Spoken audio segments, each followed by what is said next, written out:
నమస్తే అండి. ముందుగా అందరికీ అంతర్జాతీయ మహిళా దినోత్సవ శుభాకాంక్షలు. దీన్ని మనం ప్రతి సంవత్సరం వచ్చే మార్చి 8వ డేట్న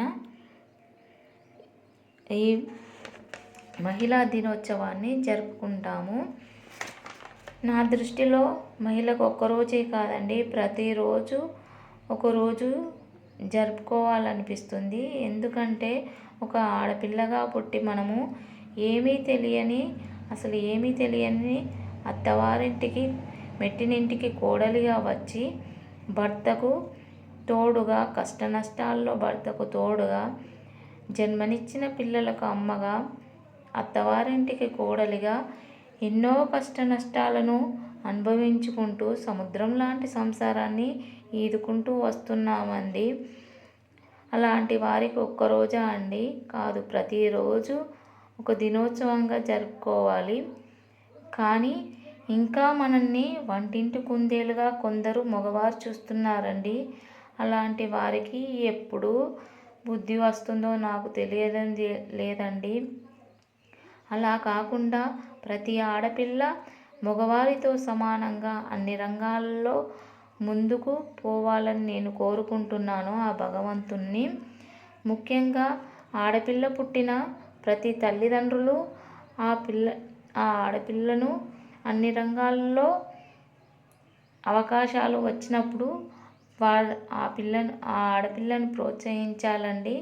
ముందుగా తల్లిదండ్రులే నువ్వు ఆడపిల్లవు, నువ్వు ఎక్కడికి పోవద్దు, ఏదో వద్దు, వెళ్తే స్కూల్కి వెళ్ళాలి, మళ్ళీ ఇంటికి రావాలి, టైం టు టైం స్కూల్కి వెళ్ళాలి, ఇంటికి రావాలని అనకూడదండి. ఆడపిల్లలకు కూడా కొన్ని ఆశలు అనేటివి ఉంటాయి. వాళ్ళు ఏది కోరుకుంటే అది మనం నెరవేర్చాలండి. తల్లిదండ్రులుగా ముందుగా మనమే కదండి పిల్లలకు. భగవంతుని తర్వాత పిల్లలకు తల్లిదండ్రులే కదండి. కాబట్టి ప్రతి తల్లిదండ్రులను ఆడపిల్లలను ప్రోత్సహించండి. ఒక నానుడు పుట్టిందండి, ఆడవారికి ఆడవారే శత్రువు అని. ఆ నానుడి మనం తీసేయాలండి. కాదు, ఆడవారికి ఆడవారి శత్రువు కాదు, మిత్రులని.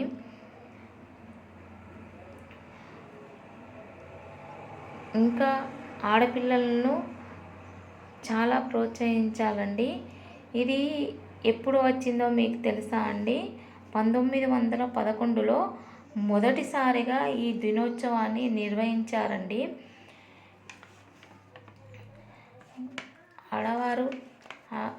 ఆడపిల్ల ఆకాశంలో సగం, అవకాశాల్లో సగమని, పురుషులతో సమానంగా స్త్రీలు కూడా అన్ని రంగాల్లో గెలుస్తూ వస్తున్నారండి.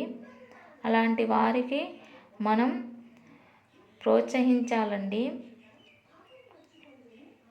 ప్లీజ్, ఇకనైనా ఆడపిల్లలను చులకనగా చూడొద్దు. వారికి నచ్చినట్టుగా వారిని ఉండనియాలండి. అంటే వారికి నచ్చినట్టుగా అంటే వారికి ఏ ఆశయాలు ఉన్నాయో అవి తెలుసుకొని, ఏ రంగాల్లో వారికి ఇష్టం ఉందో అది తెలుసుకొని, వారికి ఆ రంగాల్లో ప్రతి తల్లిదండ్రులు సహకరిస్తూ రావాలండి. వారికి ఆర్థిక సహాయం చేసుకుంటూ సహకరిస్తూ రావాలి. ఇంకా ఆడవాళ్ళు మీకు జోహార్లండి. అన్ని కష్ట నష్టాల్లో సముద్రం లాంటి సంసారాన్ని ఈదుకొస్తూ ఉంటున్న ఆడవారందరికీ నా జోహార్లు. మీకు శతకోటి వందనాలండి. నేను ఒక ఆడపిల్లనే. నాకు కొన్ని కష్టాలు, కొన్ని సుఖాలు ఉన్నాయి. అవన్నీ నేను చూసుకుంటూ సముద్రం లాంటి సంసారాన్ని ఈదుకుంటూ వస్తున్నాను. నాకు వచ్చిన విద్యను ఈ ఛానల్ ద్వారా మీకు అందించాలనుకుంటున్నాను.